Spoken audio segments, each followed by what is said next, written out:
Hello la Big Mif, bienvenue dans le podcast Moonwalker par Ilemisme. Aujourd'hui on reçoit Gary, cofondateur de la marque Walk in Paris.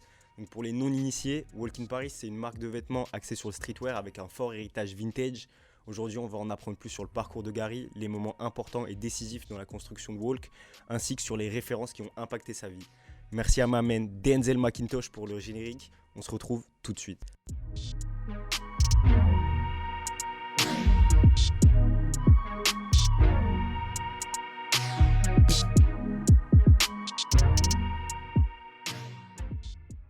Bienvenue Gary, merci d'avoir accepté l'invitation.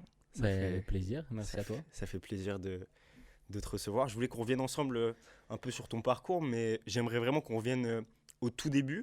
C'est quoi ton premier souvenir lié à la mode dans ton enfance ? Au primaire, on va dire les ensembles de survêtements Lacoste. Ok. Genre, il y avait un gars qu'on avait dans la cour de récré. Tu sais, on lui disait, mais t'as vu ça où et tout. Tu sais, on avait des trucs Puma, nous, un peu les marques d'en dessous, tu vois. Et lui, il disait, non, c'est mon daron, il m'a acheté ça. Le bas, il coûte 400 francs. Le haut, il coûte 400 francs. À l'époque, c'est ouf, tu vois. Mm-hmm. Et la paire de TN aussi, en vrai. Ça, Ok. c'est les premiers trucs que j'ai vus quand j'étais à l'époque où je pouvais pas vraiment demander à mes darons de m'acheter des sapes un peu trop chers. Mm-hmm. Où je me suis dit, ouais, j'aimerais trop les avoir. Ok. Et ouais, je pense que c'est ça. Ok. Et tu vois, chez un peu tout le monde, il y a un peu ce shift où tu passes du moment où c'est tes parents qui t'habillent, où tu commences à choisir tes propres vêtements. Toi, c'est quoi un peu les premiers vêtements qui t'ont un peu marqué tout ça ? Bah justement, alors là, tu vois, je m'habille un peu n'importe comment. Je joue au foot dans la cour de récré. Donc mes darons m'achetaient pas de trucs Ok. comme je pouvais tout niquer rapidement. J'avais pas de trucs trop de valeur. Et on va dire, je sais pas, fin CM2, début 6ème, j'ai commencé à kiffer le skate. Ok. Et là, j'ai commencé à m'acheter des baggies, m'acheter des chaussures de skate. Et c'était ça, je crois, mon shift. C'est quand ça a Ok. commencé à mettre des ceintures, des trucs World Industry. Tony Hawk, il avait une marque aussi, bah, c'était Hawk. Ouais, Itnies, Globe, toutes ces marques-là, moi, ça m'a trop. Je pense que ma vraie première influence mode, c'est ça. Ok. Parce que y avait en même temps le jeu Tony Hawk Pro Skater 3 sur PS1. Là-dedans, tu pouvais habiller tes persos avec les marques. Non, c'était tout un game. Et comme on était peu en fait à faire ça, Mhm. parce que je viens de banlieue, il n'y avait pas beaucoup de skateurs, tu vois, t'en avais 3 dans l'école à tout péter. Du coup, ça rendait le truc encore plus rare, encore plus exclusif. Pour aller en acheter, bah laisse tomber, fallait aller il n'y avait pas ça au centre commercial du coin, tu vois, fallait Ouais. aller sur Paris, fallait aller un peu plus loin et tout. Ouais, dans les boutiques spécialisées, tout Voilà. ça, ok.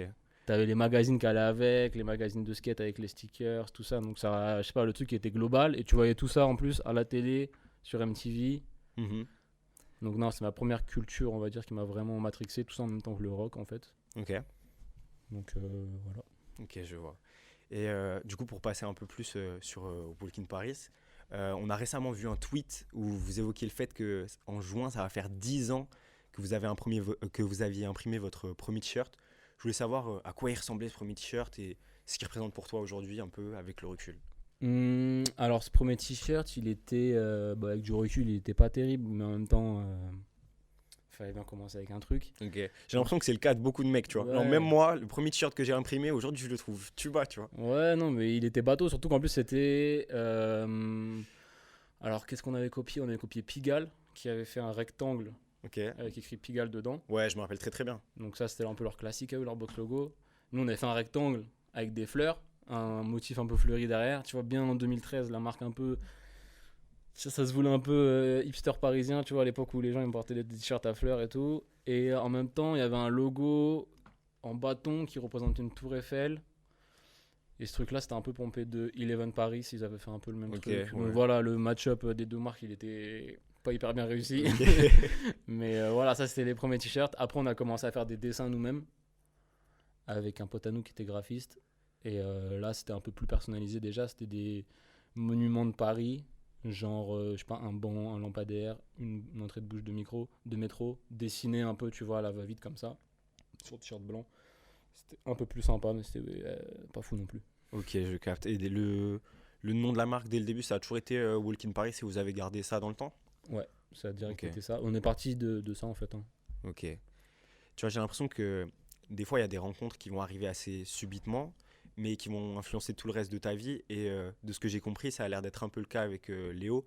Et perso, c'est quand j'ai commencé à m'entourer que ça m'a permis d'être régulier dans mon travail et de savoir là où je voulais en venir avec Ilémisme. Et est-ce que le fait d'avoir commencé en duo avec Léo, ça t'a permis de pouvoir être plus focus sur ton travail? Ouais, parce que en fait, bah, en banlieue, après, tu vois, j'idéalise pas. Moi, je suis trop content d'être grandi en banlieue et tout, mais en fait, il n'y a pas beaucoup de gens qui aiment la même chose que toi si t'aimes un truc un peu spécial. Ça veut dire, tu vois, si t'aimes le skate, bah, il va y avoir Mhm. 3 mecs qui vont aimer le skate. Si t'aimes la techno, vous allez être 4 dans le lycée. Et du coup, là, c'était un peu pareil. Tu vois, moi, j'ai commencé à être un peu pointu dans ma manière de me saper. Je commençais à m'intéresser au streetwear. Je sais pas, il y avait 2-3 marques de streetwear qui commençaient à se créer en France. Je sais pas, Pigalle, Tiller à l'époque.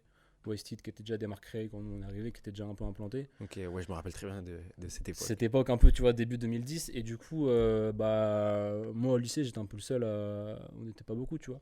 Et bref, lui, il était un peu plus jeune que moi. Et quand je l'ai rencontré, en fait, bah, tu vois, on s'était habillé pareil. On avait des five panels. À l'époque, c'était genre un nouveau style de cap qui venait d'arriver. On trouvait Ok. ça ouf. Ouais, pour moi, c'est arrivé. Enfin, je crois que ça arrive un peu après les snapbacks. Et moi, vraiment, l'attache à Voilà. l'arrière, franchement, ça me rendait ouf, tu vois. Ouais, de ouf. C'est arrivé comme, une nouvelle paire de Nike, tu vois. Et, euh, et du coup, bah voilà, tu vois, on était habillés un peu pareil. On a un peu les mêmes références. Lui, le break, moi, le skate. Donc, tu vois, on était avec le rap. Bref, tout ça, c'était un peu. C'était fluide, tu vois. Mhm. Et bah non, bah, ça permet de rêver à plusieurs. C'est plus facile que tout seul, quoi. Ouais, T'es moins clairement. vite démotivé, tu peux te challenger. Et puis nos profils, ils sont tellement différents que ça se complète, tu vois. Mhm. Ok, je capte. Je l'évoquais un peu plus juste avant, mais la ville de Paris, c'est clairement un élément central de votre univers de marque. Euh, Tu vois, c'est une ville qui peut être assez hétérogène entre ses quartiers, entre les gens, les lieux. Et je voulais savoir ce que Paris, ça évoque pour toi et c'est quoi ton Paris? Mm. Bah, moi, dans mon Paris, déjà, j'intègre aussi la banlieue. Tu Ok. vois, je dirais que c'est toute l'île de France. Parce que bah, c'est des vases communicants, tu vois. Nous, on vient de banlieue, on a idéalisé Paris, on s'en est grave inspiré pour créer la marque. Puis maintenant, on adore aussi le fait d'en ressortir pour communiquer sur la marque, donc que ce soit Mhm. en banlieue, en province, à la campagne, tout ça, à l'étranger. Mais bref, c'est l'élément fondateur parce que bah, déjà, c'est une capitale de la mode, c'est une trop belle ville. Donc, juste marcher dans Paris, tu vois déjà le nom de la marque, juste le concept de marcher dans Paris, c'est un truc ultra inspirant. Ouais. Et comme tu dis, hétéroclite, pardon, c'est carrément un truc qui nous inspire dans Wall, qu'on a besoin de, comment dire, s'identifier à plusieurs trucs. Donc ça veut dire euh, le mélange déjà des âges, Mhm. tu vois, on traîne pas mal avec des gens de 18 ans comme avec des gens de 35 ans. Et ça, c'est ce que tu peux voir facilement à Paris, un peu moins en banlieue, un peu moins en province. Tu vois, les gens qui sont potes, ils sont souvent potes au même âge, dans le même style de, comment on dit, ils partagent les mêmes affinités culturelles. Nous, Ouais. bah, Ou alors ils ont les mêmes habitudes, ils vont aux mêmes endroits, voilà, etc. exactement. Et nous, on prône ce truc-là de mélange. Euh, Tu peux être pote avec un gars de 18, comme ton grand-père peut poser pour le lookbook et être aussi frais qu'un gars de 20 ans. Tu vois, on prône ce truc-là et Paname, c'est ça en fait. Tu vois, on a fait une vidéo qui s'appelait The Walk avec Sopico il y a genre, je sais pas, c'était en 2017. Mhm. Et où tu as une foule de gens qui marchent dans la rue, c'était que nos connaissances. Et ce truc-là, comment dire, il a toujours bien représenté ce qu'on était, c'est-à-dire un mélange entre tous les styles vestimentaires, tout type de couleurs de peau, tout type de classe sociale et tout. Mhm. Donc Paris, pour moi, ça représente ça. Ok, je capte. Et moi, je crois que j'ai commencé à vous connaître aux alentours de 2015-2016, tu vois, avec des hoodies et des t-shirts qui aujourd'hui, par rapport à ce que vous faites, tu vois, peuvent paraître assez simples. Et quand est-ce qu'il y a eu ce shift vraiment où vous avez commencé à développer votre ADN visuel et tout ce que vous proposez maintenant? Bah déjà, il faut savoir qu'on n'a aucune notion à la base, aucune notion vestimentaire, c'est-à-dire qu'on ne sait pas fabriquer des vêtements, on ne sait Ok. pas dessiner, Euh, aucun background styliste ou quoi que ce soit. Tu vois, Mhm. Léo, il a fait, tu vois, il a arrêté l'école assez tôt. Moi, j'ai fait un bac STG plus commerce, donc tu vois, on était loin d'être calé là-dedans. Du coup, notre seul atout, c'était vraiment notre chat, notre communication et tout. Donc, forcément, ça commence par faire des t-shirts qui ressemblent à pas grand-chose, juste avec le nom de la marque, pour essayer de les placer sur des gens Mhm. connus, etc. C'était ça un peu le jeu au début de la marque. Et à un moment donné, bah déjà moi je me suis mis à temps plein dessus, je me suis pris la tête sur tu vois, apprendre un peu la mode quoi. Ok. On a pris des bureaux. Il y a Enfant Précoce qui est un de nos mannequins qui est rentré dans la boucle. Il était tout le temps avec nous au bureau, etc. Il peignait, tout ça, ça m'inspirait vachement. Et on a commencé à essayer de développer autre chose que des hoodies, des t-shirts. On a fait des ensembles à carreaux, des trucs. On va dire que c'est à ce moment-là on a commencé à prendre le shift, comme tu disais. Mais je trouve que c'est après 10 ans, en vrai, tu vois, que ça commence à être abouti. Parce que je commence à être vraiment satisfait des coupes des vêtements, des matières, de comment on fait nos shoots. Et de tout ce que tu développes voilà. autour, tu vois. Et tu vois, justement, c'est à quel moment où tu t'es dit, ok, j'ai envie de me diriger vers cette vision-là, plus que faire des choses un peu plus simples, tu vois. Est-ce qu'il y a eu un moment où vous avez eu une sorte de conversation, je sais pas, avec Léo, par exemple, et vous vous êtes dit, ouais, vraiment, on a envie de se diriger vers ça?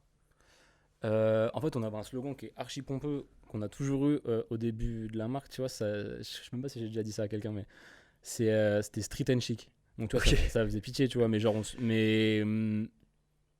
on l'a toujours suivi d'une certaine manière, c'est-à-dire que faut que notre marque elle soit classe et qu'elle soit portable par, tu vois, le mec qui rentre dans notre magasin qui a 40 ans, il se dit pas putain, je suis has-been. En fait, non, il peut se dire, ah, je peux choper ça, y a pas de problème, ce jean il peut m'aller et tout. Mais street dans notre manière de communiquer, tu vois, nous on adore le concept de la walk tape, on a fait une mixtape. Dans nos shootings, on va mettre un survêt, full survêt avec une paire de mocassins. C'est ce contraste-là encore qui revient à ce côté un peu hétéroclite de la ville de Paris, ce qu'on veut mettre en avant et tout. Et donc on s'est toujours mis un peu ce mantra en tête. Jamais essayer de faire un truc trop street, jamais essayer de faire un truc trop bobo, mais toujours surfer un peu entre ça. Et en vrai, c'est cool parce que ça parle à plein de types de personnes. Tu vois, par exemple, j'avais vu que vous aviez mis un tweet où il y a un grand-père qui est rentré dans la boutique, choper un béret, tout ça. J'étais ravi ce jour-là. Et en vrai, ça, c'est lourd de fou parce que ça peut parler à plein de genres de personnes différents. Et c'est si un peu mon goal, à réunir tous ces gens autour de la marque, c'est trop lourd. Ouais, carrément. Et c'est un peu mon rêve de faire une marque en fait portable, tu vois, cliché, mais genre de 7 à 77 ans, garçon, femme, sans problème. Et ouais, non, du coup, quand le daron, là, il a 80 ans, il est rentré dans la boutique, il a dit j'achète mon béret, j'aime trop, j'étais comme un ouf, carrément. Ouais, bien il sûr. m'a mis mal à l'aise, c'était moi le vendeur ce jour-là, en plus. J'étais en mode, putain, trop de respect. Et ouais, du coup, voilà, ce mantra qui est un peu, qui est pompeux, tu vois, qu'on déclare pas, genre en mode, ok, la marque Street and Chic, bah, ça nous a un peu aidé finalement à toujours surfer entre deux mondes. Ça veut dire que la mixtape, par exemple, si peut-être on en parlera après et tout, mais genre c'est avec des rappeurs, donc tu vois, on va dire que c'est quand même une culture hip-hop street. Mais il fallait que ce soit léché dans la composition musicale avec Crayon qui est compositeur et qui fait plus de la néo-soul française ou je sais pas quoi. Et tu vois, du coup, ce mélange-là est super intéressant. Ouais, je suis totalement d'accord. Même le résultat que ça donne, bon, on aura l'occasion d'en reparler. Je trouve ça très très fort. Et il y a l'air d'avoir un réel attachement à l'héritage chez Walk in Paris. On voit ça dans votre DA, dans votre boutique ou aussi sur les photos de tes grands-parents que tu utilises. Et c'est quoi ton rapport un peu à cette esthétique? Au début, en fait, c'était un feeling assez... comment on peut dire ça? C'était spontané. Je me suis dit, allez, bah, tiens, je suis chez mes grands-parents, j'ai des vêtements hauts, je vais shooter mon grand-père. Ok. Et après, on a commencé à en jouer parce que je trouve ça... Déjà, je trouve les photos, elles sont stylées. Je kiffe que eux kiffent la marque. Ils se disent ah il se fait plaisir lui, tu sais, parce que c'est deux générations. Les darons ils sont fiers de nous, ils comprennent trop le truc et tout. Les grands-parents ils comprennent pas trop. Tu leur dis tu vas sur internet, tu fais des collabs, ils comprennent rien, tu vois. Du coup déjà les voir kiffer ce que je fais, c'est cool. Et non mais du coup sinon mon rapport à l'héritage, moi je suis trop, je sais pas si c'est nostalgique ou mélancolique, j'ai pas la bonne définition, mais j'ai trop des bons souvenirs de mes étés. Je passais 2 mois chez mes grands-parents à vagabonder, etc. Et tu vois, du coup, j'ai ce truc-là. J'aime trop les friperies, les vieux vêtements. J'aime trop les vieilleries, en fait. J'ai une vieille voiture. J'aime trop En fait, je suis nostalgique d'une époque que j'ai même pas connue. La voiture, elle est plus vieille que moi. Elle est sortie, j'étais même pas né. Donc, tu vois, c'est même pas comme si ça... Il y a le truc qui me rappelle quelque chose de mon enfance, donc avec mes grands-parents, je trouve ça trop cool. Comme si un peu on avait un peu bouclé la boucle. eux m'avaient élevé, maintenant moi j'essaie de, tu vois, les mettre dans mon truc. Mais sinon, plus le côté vraiment héritage de la marque, comme tu dis, c'est vraiment, moi je suis trop fan de ça. Tu vois, Ok. j'aime trop les collections de vieilles choses. J'ai des vieilles cartes Pokémon, des vieux CD, tu vois, comme je te dis, une vieille voiture. Ouais, c'est des choses Euh, qu'on voit même dans la boutique. Tu Ouais, vois, voilà, il y a cet esprit un peu moquette, c'est ça, les vieux CD, les vieilles télé, tout ça. Et ça se retranscrit grave dans vos vêtements aussi, je trouve. carrément. Bah, on part souvent en fait, de coupes de vêtements, tu vois, qu'on va trouver en friperie, etc., et qu'on retravaille. Même quand on fait une collab, on aime bien que ce soit avec une marque, justement, qui nous évoque un truc du passé. Ok. Genre, si tu fais une collab avec Shot, bah, t'as direct une image en tête d'un mec qui avait un bomber shot avec le scratch, mais tu vois, t'avais vu ça quand toi t'étais au collège ou quoi. Mhm. Du coup, le côté nostalgique, il est intéressant, je trouve. Ok. Et justement, par rapport à votre univers, qu'est-ce que tu conseillerais aux gens pour cultiver leur créativité, avoir de l'inspiration, etc.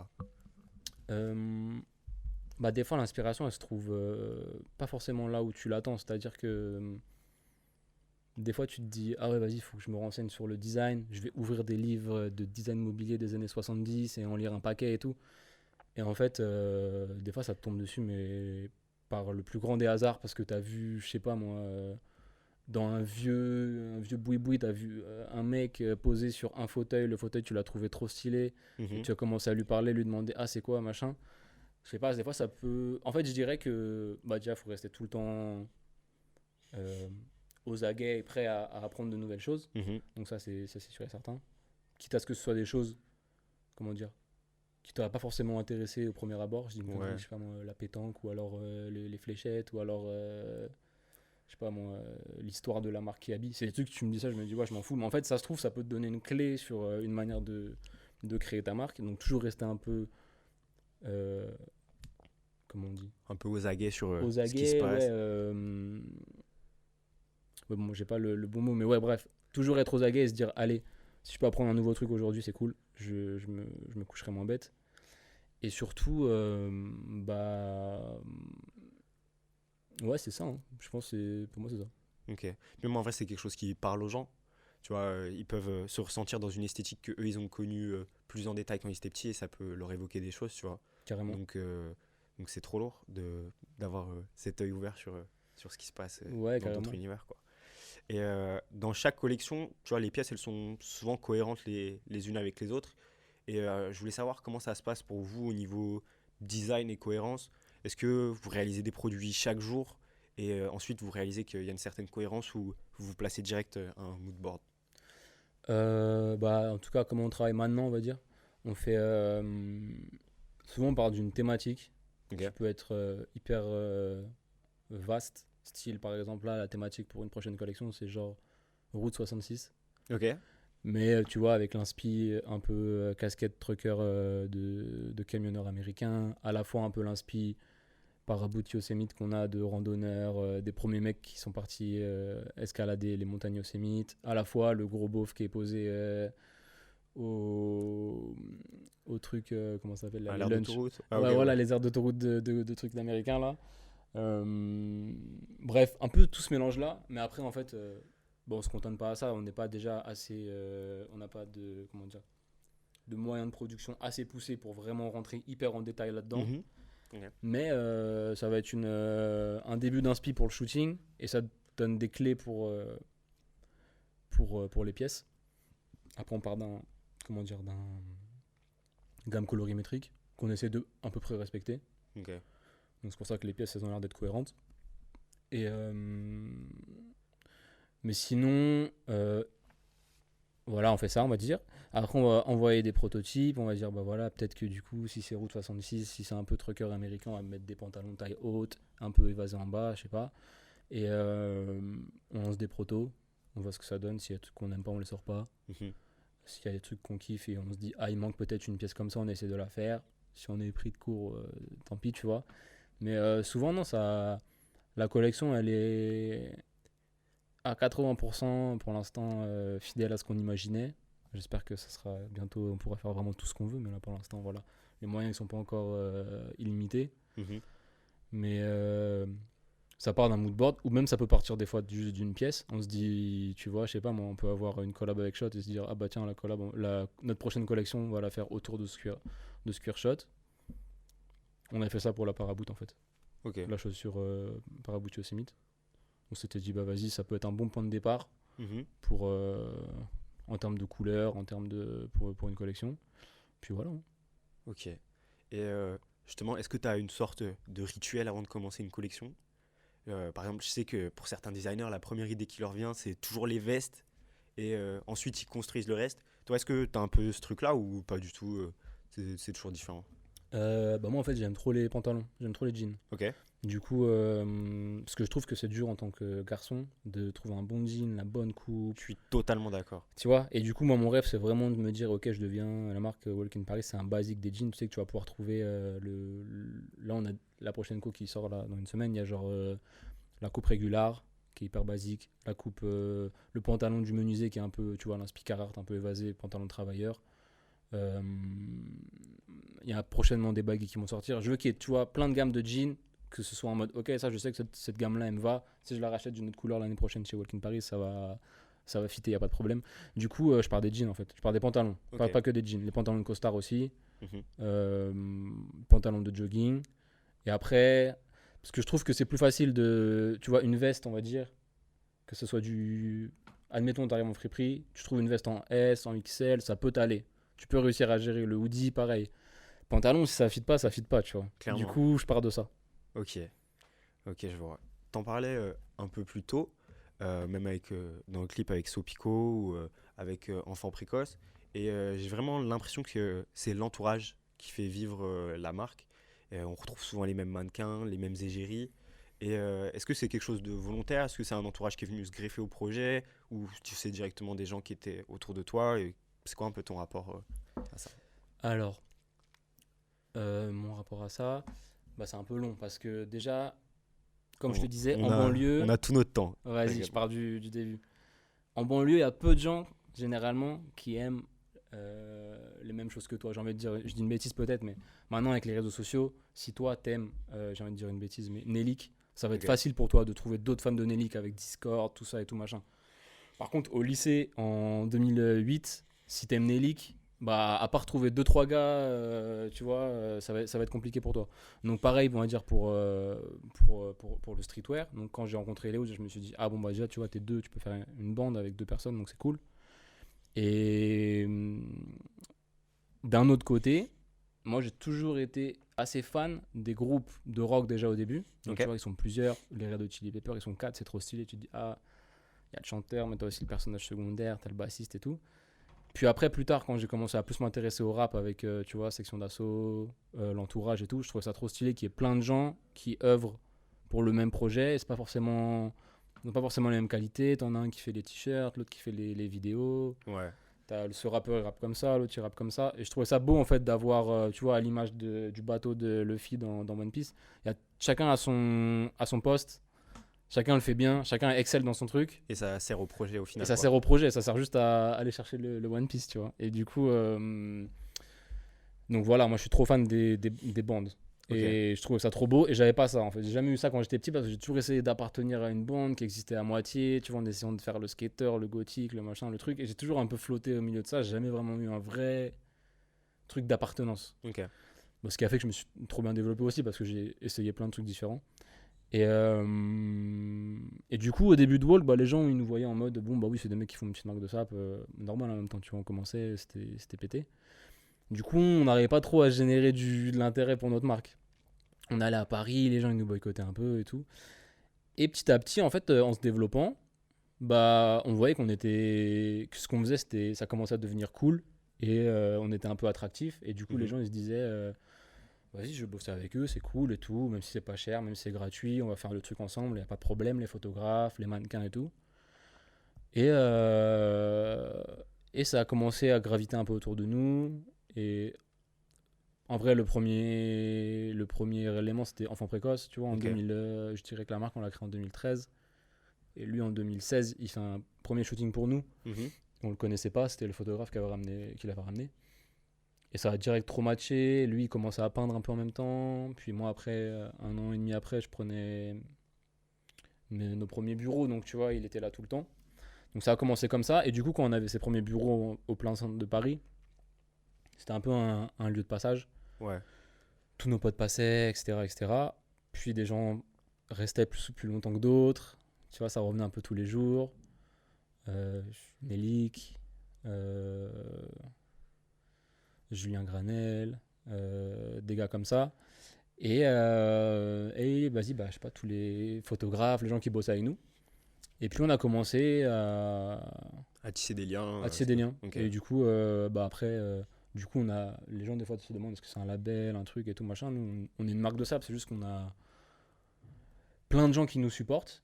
Et en vrai, je peux finir là-dessus comme ça, c'est une grosse force. Bon, déjà parce que tu vois, ils peuvent communiquer et tout sur la marque, ça tue. Mais surtout, c'est une force mentale parce que bah, t'as la flemme de réaliser ton rêve tout seul. Clairement. Tu vois ce que je veux Clairement. dire? C'est pas, je sais pas moi, t'es le roi dans ton château tout seul, ça pue Ouais. la merde. Alors Franchement, que si t'arrives à grimper avec tes potes, moi je suis trop fier, tu vois, aujourd'hui de voir mes gars, Nelly, Kiwi, Your French Boyfriend qui est DJ, juste des gars qui arrivent à faire leur truc à leur sauce et avoir pu à un moment donné être pas un exemple parce qu'on était tous en même temps dans le même bateau, tu vois, mais un moteur, tu vois, Ouais. je suis fier. Ok. Et du coup, pour faire le lien avec ma question précédente par rapport à votre entourage, vous avez sorti des t-shirts avec la collection de timbres de ta grand-mère ou la collection de trésors de Juliette. Est-ce que toi aussi tu collectionnes des objets? Je sais que tu es à propos des cartes Pokémon, ça? Je suis à propos des cartes Pokémon à fond, mais c'est moins stylé sur un t-shirt. Ok, ouais. Du coup, les trésors de Juliette, de ma copine, je trouvais ça plus esthétique. Ok. Les timbres de la grand-mère, je trouvais ça bien esthétique aussi. Et non, mais j'aime bien ce délire de t-shirt là avec les collections d'un tel et d'un tel. Mhm. Donc ça peut. Pour l'instant, mes collections à moi, elles sont. Bah, ouais, c'est les cartes Pokémon. Quoi d'autre? En vrai, les timbres de ma grand-mère, c'est moi qui les ai récupérés. Ok. Je me suis approprié la collection. J'ai une voiture de collection, on peut pas dire que c'est une collection si j'en ai qu'une, mais voilà, c'est déjà ça. Les sapes aussi, parce que tu vois, Ok. j'aime bien le délire qu'un vêtement il dure dans le temps, qu'il y a une partie un peu affective. Tu te dis putain, j'étais à tel endroit avec lui, ou alors ça c'est le jean Carhartt que j'ai acheté à New York dans tel endroit. Il y a un Ok. côté affectif que j'aime Clairement, bien. clairement, moi, il y a des vêtements, enfin, il y a beaucoup de vêtements que je revends quand j'ai pas de lien affectif avec eux, mais quand il y a des vêtements que j'ai achetés en voyage, tout ça, Ouais, impossible, je peux pas les vendre, tu vois. c'est Alors trop bien. que c'est que des objets, les souvenirs ils sont dans ta tête, tu vois. Mais je comprends totalement. Ouais, non, mais c'est lié. C'est pas forcément être matérialiste, tu vois, c'est être. T'es sentimental. T'as un objet que t'as ramené, le voyage, t'as trop kiffé. Moi, par exemple, je suis parti au Bénin. Là-bas, ils m'ont fait un boubou. Ok, Je le mettrais pas parce que je t'avoue, je le mettais là-bas, ça passait, mais je le mettrais pas à Paris. Mais je suis impossible de m'en séparer parce que tu vois, ça me rappelle trop ce voyage qui était stylé. ok, clairement. Donc, non, pour moi, vêtements aussi, c'est une collection. Il y a des pièces que je revendrai pas, quoi. Ok, ok. Selon moi, il y a eu un réel turning point pour vous, même moi dans la manière dont je vous percevais. C'est lors de la collab avec Lacoste. Et je me demandais comment ça s'est passé, si c'est eux qui sont venus vers vous ou l'inverse. Est-ce qu'ils vous ont laissé carte blanche? Est-ce que vous avez eu des restrictions? Tu vois, on entend souvent que certains Ouais. créateurs sont limités un peu par les marques avec qui ils collaborent. Comment ça s'est passé un peu pour vous? Alors, le premier point d'approche, je dirais que c'est Léo qui a fait une campagne pour eux. Ok. C'était une campagne pub où il était mannequin. Et on connaissait une meuf qui bossait là-bas, qui a un peu appuyé notre dossier, qui a un peu dit ah, il y a eux qui ont une marque et tout. Nanana. Et comme il y a eu un premier point d'accroche avec Léo, on leur a fait un dossier. Je dirais que la collab elle est sortie en 2020, 2021. Il me semble. Il me semble que c'est 2020. Non, je crois que c'est 2021, juste après le Covid. Et on a commencé à la discuter, genre fin 2018, tu vois, ça a mis. Après, il y a eu le Ok. Covid, donc bon, c'était galère. Mais bref, c'était un travail de longue haleine. Et voilà, on leur a présenté un dossier qui avait rien à voir finalement avec le sap qu'on a sorti à la fin. C'était inspiré un peu londonien, gothique et tout. Enfin, c'est strictement rien à voir. Mais ils ont kiffé. Et à partir de ce moment-là, on a eu des échanges qui étaient longs, tu vois, parce que ils ont des maxi process. Tu peux pas Très leur bien, dire ouais. on veut ça et hop, tu vois. Ça a commencé comment? Bon, on a fait des fiches techniques, des premiers dessins, ok, peut-être ce genre de vêtements, des couleurs. Non, non, je dis de la merde. On est parti d'abord dans leurs usines d'archives à Troyes, c'est en province, là, pas loin de Paris. Et il y a toutes les archives Lacoste là-bas, dans un entrepôt. Genre, t'as 60 000 pièces, je crois. Et du coup, pour toi qui es fan de friperie, de vintage, t'as dû bien kiffer. Ouais, j'ai bien kiffé. Après, on n'a pas pu tout voir. Ils Ok. nous avaient fait. En fait, c'est là où ils ont été bons, tu vois. Ils nous ont dit quel genre de direction vous voulez donner à la collab. On a dit un truc un peu papy italien, velours, carreau, costard, machin. Et du coup, ils ont sorti des pièces archives. Et tu vois, dessus, t'as genre le créateur de la pièce, le gars qui l'a designé, l'année, la matière. Ils nous ont sorti tout un tas de trucs. Et là, ils ont dit vas-y, regardez ce qui vous plaît. Ensuite, on a fait une présélection. On s'est dit, ah bah le polo, ça peut être sympa de le faire comme ça. Là, il y a le premier polo Lacoste de René Lacoste 1937, je crois, il y avait écrit dessus, Ok. avec un gros col pelle à tarte comme ça. Et du coup, on s'est dit, ah ça peut être bien de partir de cette coupe-là pour le polo, la couleur, etc. Après, ils avaient un truc jacquard, un ensemble à carreaux. On s'est dit, ah bah ça peut être sympa de prendre cette veste-là. Ah, mais on peut la faire réversible avec ça. En fait, là-bas, ce qui est bien, c'est que les possibilités, elles sont pas illimitées, mais ils Mais peuvent quand même, facilement ouais. faire un proto complexe. Contrairement à nous, c'est plus compliqué parce que T'as pas forcément bah, la main d'œuvre, tout ça, ouais. c'est ça. Et eux, ils ont déjà tous les patrons qui sont créés. T'as plus qu'à piocher, à te resservir. Et à mon avis, c'est comme ça qu'ils créent leur collection aujourd'hui aussi. Tu vois, c'est Mhm. en allant rechercher dans leurs archives et tout. Donc voilà, on a fait ça. Après, on a commencé à faire des dessins. Eux, ils ont un styliste en interne qui était dédié à la collab. Enfin, pas à notre collab, mais qui est dédié au collab. Donc, ils nous aiguillaient. À une époque où nous, on n'avait pas de styliste en interne. Donc, c'était nickel. Et voilà, hein, on a eu des premiers prototypes qui étaient ok. On a changé des trucs, les placements des logos, les matières et tout. Et puis, on a eu des protos finaux. Et après, là, c'était le début du. On s'amusait, quoi. Ok. Et est-ce que t'as ressenti que la marque, elle rentrait dans un autre game une fois qu'il y a eu cette collab, ou même pas forcément, mais la manière dont les gens vous percevaient, tu vois? Ouais. Donc, ok. Bah, la manière dont les gens nous percevaient, ouais. La réalité, non. Parce que disons que ça a boosté je pense, notre crédibilité. Mais ça a pas. Tu vois, les gens, souvent, ils me voir, ils me disent, mais putain, mais t'as fait une collab avec Lacoste et tout, mais tu dois être riche. La marque, elle explosait. Lacoste, c'est une marque mondiale et tout. Mhm. Et ça a pas. Ok, la collab, elle s'est vendue en 2 secondes, et, tu vois, mais il n'y avait pas 500 000 pièces. Donc, financièrement, ça va pas changer grand-chose à notre vie. Mhm. Et en termes de crédibilité, je dirais que oui. Parce que Ok. ça met comme un tampon un peu, tu vois, sur ton passeport. Certaines marques te valident, certaines personnes te valident une marque comme ça. Mais c'est surtout, je trouve que vas-y, les pièces, elles étaient stylées, le shooting, il était stylé, ça correspondait parfaitement à Walk in Paris et Lacoste. T'avais le Mhm. côté héritage. Et nous, en fait, ça nous a un peu lancé dans un truc. Bah, tu vois, tu disais tout à l'heure les inspi vintage, Mhm. c'était déjà présent. Mais là, on veut vraiment, autant qu'on peut, faire des collabs avec des marques héritage. Et tu vois, aller fouiller dans les archives, les trucs comme on a fait avec Shot et Paraboot d'ailleurs. Et du coup, ça nous a mis sur cette voie-là. Et je trouvais que c'était un bon nouveau point de départ pour la marque. Ok. Du coup, t'en parlais juste avant. Plus récemment, on vous a vu collab avec Shot. C'est une marque qui vient de New York, contrairement à Lacoste et Paraboot qui sont des marques françaises. Euh, Est-ce que le dialogue avec une entreprise américaine comme Shot, il se fait de manière un peu plus différente? Est-ce que le siège, il doit valider aux États-Unis, etc. Comment est-ce que ça se passe? En fait, c'est des licenciés de Shot en Europe. Donc, comment te dire, c'est une entreprise française. Ok, Et je crois qu'ils ont même pas besoin de faire valider les collabs ok, aux États-Unis. ok. C'est un autre pôle en France qui gère toute la partie Europe. Il y a plein de marques comme ça. Je crois qu'Aras, c'est pareil. Macarat, il me semble que c'est en Allemagne. Ouais, et que du coup, eux, ils gèrent la partie Europe. Europe, Ils ont ouais. même pas besoin, tu vois, les collabs qu'ils ont fait avec des marques françaises.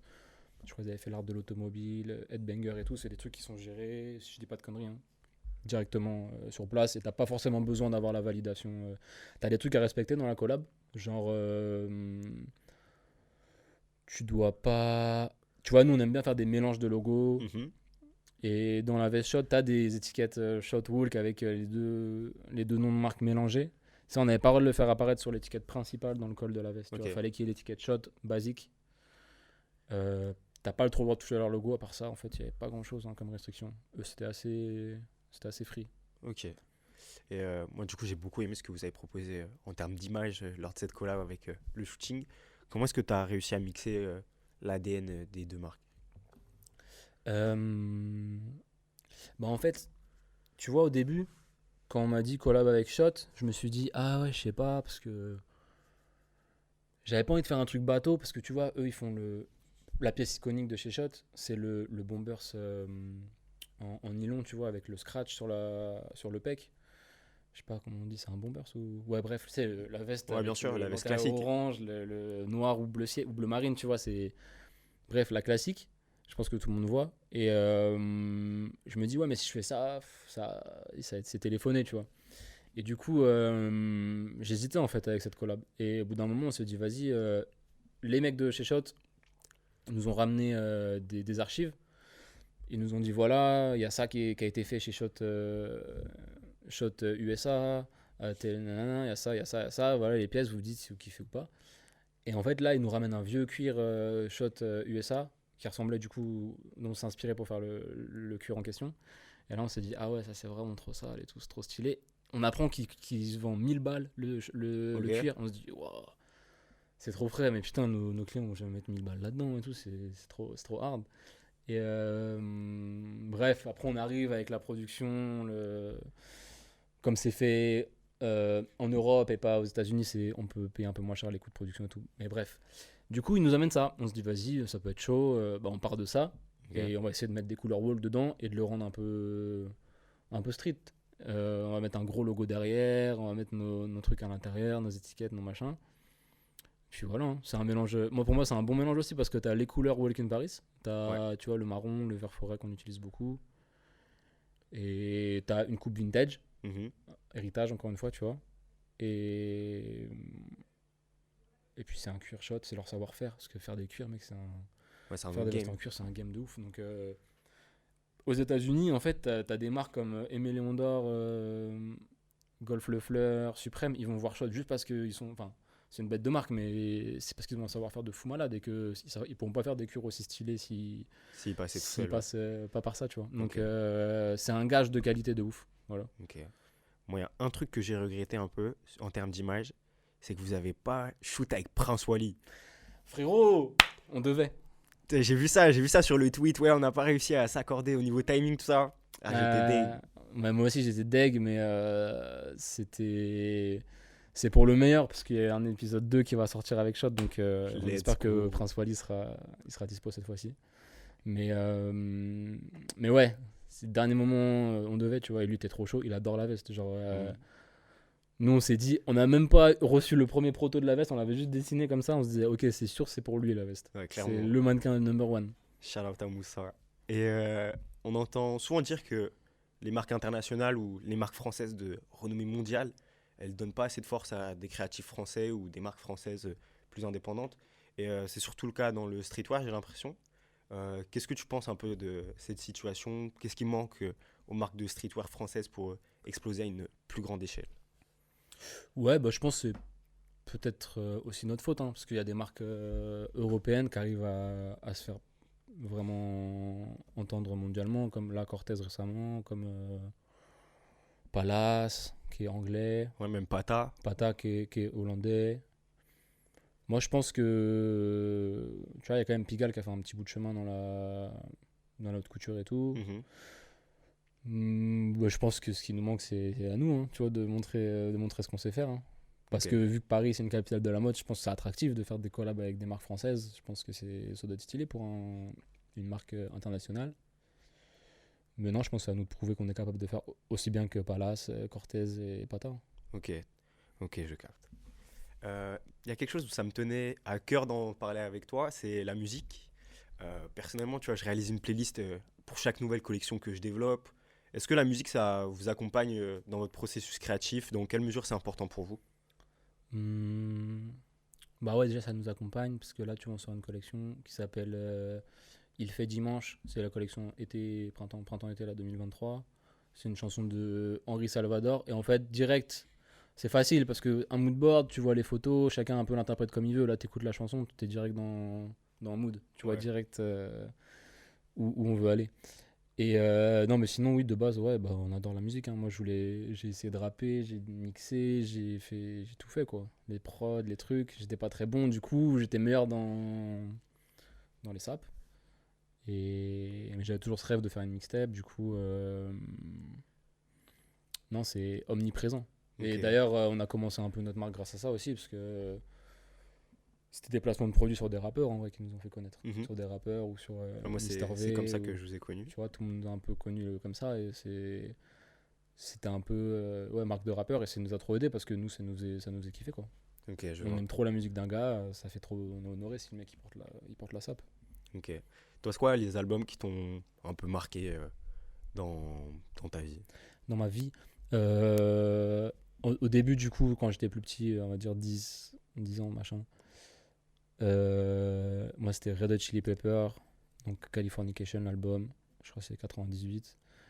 Euh, Doc Gineco, que j'ai redécouvert récemment, enfin récemment, il y a peut-être 10 ans, mais que j'écoutais quand même finalement quand j'étais petit, tu vois, La première première consultation? consultation qui est Ouais. sortie, je pense, quand je devais avoir 6 7 ans, mais ça passait déjà à la radio et tout, donc ça m'a quand même marqué. Euh, Après, un peu plus tard, je dirais, tu sais, les groupes de rock des années 2000, peut-être Linkin Park, System of a Down, tous ces trucs-là. Ou Gorillaz, les mecs qui commençaient à intégrer un peu le rap aussi dans le. Ça, j'aimais bien ce mélange-là. Rap rock. Euh, Sinon. Ah ouais, j'ai un album, du coup, un peu un album fétiche, c'est Portishead, c'est Doomai, il s'appelle l'album. C'est Ok. un album de. Alors attends, comment ça s'appelle ce style? C'est genre Massive Attack, c'est ce style-là, c'est du trip-hop, je crois. C'est Ok, genre ouais, je vois. du rock avec des rythmiques hip-hop, si je dis pas de conneries. Il y a des scratchs, il y a des rythmiques un peu drum and bass. Du coup, cet album-là, incroyable. Parce que la voix de la meuf et tout, c'est trop planant, j'adore ça. Je le mets dans toutes les circonstances. Euh, Quoi d'autre? Après, récemment, bah, moi j'ai un album fétiche aussi, c'est Orange Frank de Ocean? Frank Ocean. Euh, L'album posthume de Mac Miller, incroyable. Ok, ouais, il y a beaucoup de gens Euh, qui ont été marqués ouais, je par cet l'adore. album. Circle, Ouais. ouais, je suis trop fan. Euh, Après, en France. Tu vois, par exemple, dans le magazine de la Walltape, vous avez fait une double page sur la discographie du Walker et vous Ouais, mettez par moi des artistes qui me parlent. Tu vois, genre, je pense à LPHA, je pense à Gizmo. ouais, Tu vois, ouais, ouais, bien sûr. Mais Gizmo, ouais, parce que moi, l'entourage, ça m'a vraiment matrixé. ok. Ça m'a vraiment aidé à lancer ma marque. À me dire, ah ok, il y a des mecs comme ça qui pourraient être mes grands frères, tu vois, en tant que blanc de banlieue. Quand tu vois la section d'assaut, j'ai trop adoré la section d'assaut, j'avais du mal à m'identifier quand même. Ok. Là, je me dis, ah ok, euh, une bande de potes comme ça, de tous les univers différents, qui créent un truc commun. Et puis Gizmo, c'est le premier à avoir sorti son album solo, du coup, l'album normal, il m'a trop saucé. Ok, je vois. Et Et LPHA, il vient de Joinville-le-Pont, à côté de exactement, de Champigny, Splifton. de Splifton, c'est son label. J'ai découvert plus tard ça. Ok. J'étais déjà après que ce soit sorti, mais je trouve ça très frais. Et puis tu vois, c'est un peu, si j'ai cru comprendre, un des pionniers comment ça s'appelle, de ce style de musique en France. Exactement. Et en vrai, bah, enfin, à LPHA, moi j'aime beaucoup. T'es le bienvenu à LPHA. Tu vois, ils ont vraiment leur niche à eux, leur univers. Et ils ont vraiment réussi à développer un truc entre eux sans que ça devienne très très gros, tu vois, malheureusement. Mais en termes de qualité de production, Ouais, ça tue. même de ce qu'ils ont fait de manière générale, c'est très très chaud. Ouais, ouais, vraiment. Je voyais un documentaire sur eux sur YouTube là. Le documentaire Euh, Splifton, le ouais, documentaire, je crois bien. ouais, il dure à peu près 1 heure, quelque chose C'est comme ça, ça. ouais. Et ça tue, hein, c'est parti jusque. Il y a des quinries, des rappeurs connus américains qui commençaient à se renseigner à propos d'eux. Ouais, Euh, ouais, il y a non, les Corrupt, tout ça, qui ont bossé voilà. avec Snoop Dogg, tout ça. C'est très très lourd. Vous avez aussi bossé avec Sopico. Ouais. Et du coup, en termes de clips, de visuels, c'est quoi qui t'a un peu marqué pareil, dans ta vie, tu vois? De clips, de visuels. Bah encore, je reviens au clip de rock années 2000, le Ok. truc de Sum 41, où tu vois, c'est hyper ironique. Tu vois, ils sont en train de faire des plongeons. Je sais pas, tu vois, c'est quoi le son? C'est. Je sais pas vraiment mes rêves, mais Euh, Sum 41, c'est. Je me rappelle pas. Ils font des plongeons Ok. dans la piscine. Il y a des mecs qui sont en train de les noter. Tu vois, il y a un côté très parodique. Et je trouve que ça a bien vieilli. Et les gens s'inspirent beaucoup de ça là, dans la nouvelle génération. Peut-être inconsciemment, je sais pas. Mais la nouvelle génération de rap là, que j'adore, elle est très inspirée, je sens, par le rock années 2000. Ouais, clairement. Et moi, ces visuels-là, là, ils m'ont matrixé. C'est les clips de MTV, en fait. Hein. MTV, début des années 2000 jusqu'à 2010. Tout ce qui est Pink, euh, Linkin Park, Snoop Dogg, tous ces clips-là là, qui passaient quand j'étais petit. Et moi, ça m'a eu. Ok. Votre mixtape, elle est sortie en juin 2022, ça commence à faire un petit moment. Avec le recul, est-ce que tu es satisfait des retours et de la manière dont le projet vieillit, justement? Franchement, j'ai pas beaucoup de recul, je t'avoue, sur la musique, tellement je l'ai entendu. Ok. Je l'écoute pas, en fait. Parce que Ok. des fois, j'écoute un son comme ça, parce qu'il y a des sons que j'adore de ouf, mais je sais pas comment c'est pour les gens qui. Moi, je suis pas musicien, mais pour les gens qui font la musique, qui l'entendent 20 000 fois avant que ça sorte, je me demande s'ils ont encore le goût pour l'écouter encore après. Mais non, sinon, je trouve que c'est archi bien produit. C'est un beau produit fini. En fait, moi, j'avais pas envie de faire une. Ça s'appelle une mixtape, c'est Walk Tape Volume 1, Mhm. parce que je voulais pas me prendre trop au sérieux sur le côté ok, on sort un album. Du Ok, coup, en ouais. fait, le fait de sortir, de l'appeler mixtape, ça a dédouané un peu. Mhm. Ça rendait le truc plus léger. Du coup, ça m'a aidé à le sortir sans me sentir trop prétentieux, tu vois. Et du coup, mais sinon, je le considère comme un album parce que c'est un truc qu'on a pensé, qu'on a fait sur un instant T. Tu vois, tous les morceaux, c'est pas des trucs qu'on était piochés dans les ordinateurs de chacun. Tu vois, les rappeurs, ils sont tous passés au studio quasiment sur la même période. Euh, Tout a été produit plus ou moins par Crayon, qui fait un fil, ça donne un fil conducteur assez cohérent musicalement. Et vas-y, en vrai, c'est une génération. J'aime bien, tu vois, cette mixtape parce que c'est un peu que des refs de quand j'ai commencé la marque, ou en tout cas des rappeurs qui ont un peu évolué avec nous. Ouais. Même si c'est quasiment des mecs qui sont. Ouais, si, c'est quand même des gars de notre génération, même si t'as des Nemir, des Ichon qui sont un peu plus vieux, tu vois, c'est quand même des gars qui m'ont trop inspiré. Sopico, 75e session, moi, c'est une inspi fort. Bon Gamin, c'est une inspi fort. Nemir, quand il faisait les premiers sons avec Alpha, Nekfeu, ça tue. Avec Ginger Bigot. Même son album, en vrai, moi je le trouve sous-coté son album. Son C'est-à-dire, album, il a mis du temps à le sortir, mais ouais, moi je le grave. trouve bon en vrai. Ah, il est très frais, non, musicalement, il est trop frais. Et non, du coup, je trouve il a bien vieilli, la mixtape, elle a bien vieilli. Et surtout, en fait, bah voilà, comme la collab avec Lacoste, ça permet aussi aux gens de se dire ah, ok, ils sont capables de faire autre chose aussi que juste leur petite collection, leur petit shoot. Ça sort de. Moi, je te mens pas, c'était un rêve de faire une mixtape moi-même à la base. Et du coup, je me suis dit ah, peut-être que je suis pas très bon rappeur, pas très bon producteur, peut-être qu'on peut réussir à lier ça à la marque. Donc, en fait, Mhm. j'ai un peu réalisé mon rêve en étant derrière de l'autre côté de la caméra, tu vois. Ok. Mais du coup, Et toi, ton rôle, ça a plus été d'être dans la DA ou de. ouais, C'est. c'était, on va dire, l'orga, la DA. Genre, en gros, on s'est retrouvés, je te fais le topo. On commençait la. Je te fais le topo depuis le tout début. Magazine numéro 1 que je sors en 2017 ou 2018. À la fin, en blague, je me dis, vas-y, World Tape volume 1 soon. Ouais. Ou la Walkance mixtape soon, un truc comme ça, tu vois. Mais en blague un peu parce que je voulais que dans le magazine numéro 2, Ouais, vous mettiez un un CD. CD Ouais, ça. gravé, tout ça, machin. Voilà, bref, c'était un peu bancal, tout ça. Et puis on rencontre Crayon, lui il nous fait ok, moi je suis chaud les gars, on commence à faire des 2-3 sessions studio comme ça, mais on a 2-3 sons sympas, tu vois, genre le Nemirchilla, on l'a fait, la V1, on l'avait fait, c'est un des premiers sons qu'on a fait.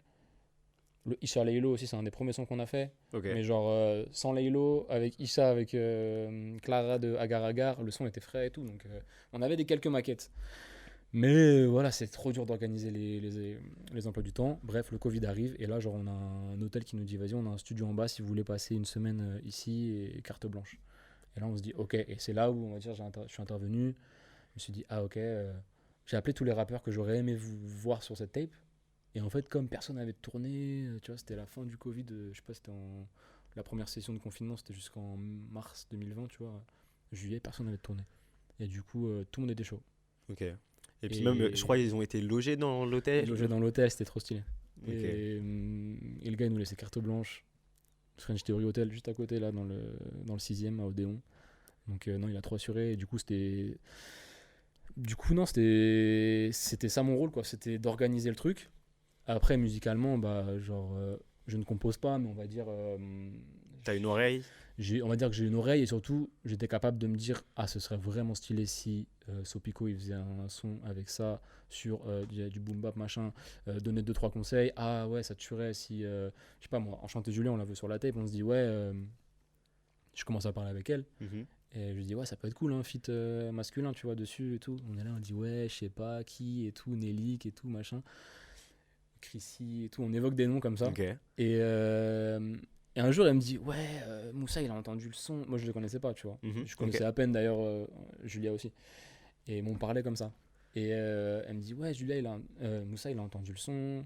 Je crois qu'il aime secrètement, il aimerait bien poser dessus. Mais je crois qu'il me dit ça en blague et tout. Je lui dis, bah non, let's go et tout. On fait ça, tu vois. Même si à la base, le délire de la tape, c'était de faire des feats un peu imprévus. Ouais. Eux, ils avaient déjà fait un feat ensemble. Ouais, 45 tours. Voilà, on se disait, bon, on va pas refaire la même chose, tu vois. Mais en fait, vas-y, ça coulait de source. C'était trop stylé. Eux, ils sont arrivés au début de la semaine et ça a mis une énergie de fou ça a mis une énergie de fou des deux côtés, tu vois. Donc, je sais plus c'était quoi la question de base, mais. La question, c'était. Ouais, à la base, on était parti sur comment est-ce que le projet il a vieilli, etc. Ouais, bah écoute, non, je suis content. Après, je t'avoue, c'était tellement d'énergie que je suis pas chaud là de commencer la Wall Tape 2, mais bon, en vrai, c'est le projet. Hein. On a fait ça en collab avec un label Microclimat. Ils sont chauds de nous accompagner sur la Wall Tape 2 aussi, donc ça va partir à tout moment. Let's go. Tyler, contacte Gary pour être sur la Wall Tape. Tyler, on t'attend en fit avec Julien Granel et Simca. Et du coup, sur cette semaine-là, t'as une anecdote un peu marquante. C'est quoi un peu le souvenir que t'as? Anecdote marquante. Ouais, c'est qu'en fait, tu vois, le gars qui est à l'hôtel, c'est un daron, il doit avoir 40 ans, il s'appelle Aurélien, big up Aurélien, et c'est trop un bon, tu vois, il nous a laissé faire tout ce qu'on voulait et tout, mais il y avait une règle, c'était interdit de fumer dans les... Ok. Et moi, je me battais un peu pour essayer de faire régner cette règle, mais tu connais, les rappeurs, c'était impossible. Et du coup, je sais plus ce qui s'est passé le dernier soir, c'était Sopico qui a enregistré son son, un samedi soir, tu vois, tout le monde était fatigué, Crayon, il avait fait des sessions de... On était vraiment à l'usine, hein. C'était une session à 13h, une session à 20h, hop, on enchaînait. Donc vraiment, c'était une semaine archi intense, archi propre, on a quand même réussi à tout caler et tout. Et là, le dernier soir, on se dit, vas-y, on va se faire un peu plus plaisir, c'est samedi soir. Donc, Sopico, il vient, déjà, il commence à venir avec des potes et tout, machin. Et là, nous aussi, il y a tous nos potes qui étaient là la semaine, machin. Et le studio est tout petit, tu vois, c'est 15 mètres carrés. Et du coup, impossible d'interdire aux gens de fumer. Ouais. Et du coup... Il commence à m'embrouiller, le mec de l'hôtel. Il me dit, non, mais mec, t'es sérieux et tout, c'est quoi ce bordel? Tout le monde fume et tout, c'est un aqua là-dedans. Je dis, ouais, mais moi, j'y peux rien. Moi-même, je fume pas, mais comment tu veux que j'interdise ça et tout? C'est le dernier soir, mec, t'inquiète et tout. Il me dit, bon, ok et tout. Il se pose avec nous, il commence à fumer, à teaser. Là, on se dit, non, c'est bon, il est bien. on l'a mis archi à l'aise, on a pu finir notre semaine tranquille. Ok, je vois. Moi, il y a 2 titres que j'aime beaucoup sur la Walktape, c'est Mister Lova de Lovni. Ils sont incroyablement sous-cotés, je trouve. Et Minute d'Enchanté Julia et Prince Wally dont on a parlé un peu avant. Ouais. Je veux savoir, toi, c'est quoi ton son préféré un peu sur la tape? Je crois que je partage ton avis. Hein. Mister Lova, je trouve ça trop stylé. Ça, tu vois, c'est un son qui vieillit trop bien. Ouais, c'est à fond. un futur grand cru. Et Minute, pour moi, c'est mon préféré parce que vraiment, Wally et Julien, on a partagé un moment fort parce qu'en fait, il avait pas enregistré de son, Moussa, depuis son album de 2018. Boys. Et en fait, et Julia, elle savait pas ce qu'il allait faire. Nous, on avait déjà la version de Julia avec juste ses couplets et ses refrains. Ils venaient en studio, les deux, le premier jour de la semaine.